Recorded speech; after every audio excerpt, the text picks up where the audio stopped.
Hello guys, welcome to all my friends. Good evening everyone. Welcome to all my viewers. Welcome to back my channel. নমস্কার বন্ধুরা, আজকে আমি আবারও চলে এসেছি একটি নিউ মিনি ভ্লগ নিয়ে।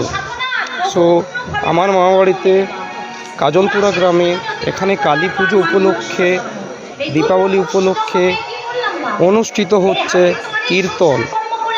তো চারিদিকে অনেক দর্শকবৃন্দ রয়েছে, প্রচণ্ড পরিমাণে ভিড় হয়েছে, প্রচণ্ড পরিমাণে জনসমাগম। তো তার এই চিত্র আমরা তুলে ধরছি।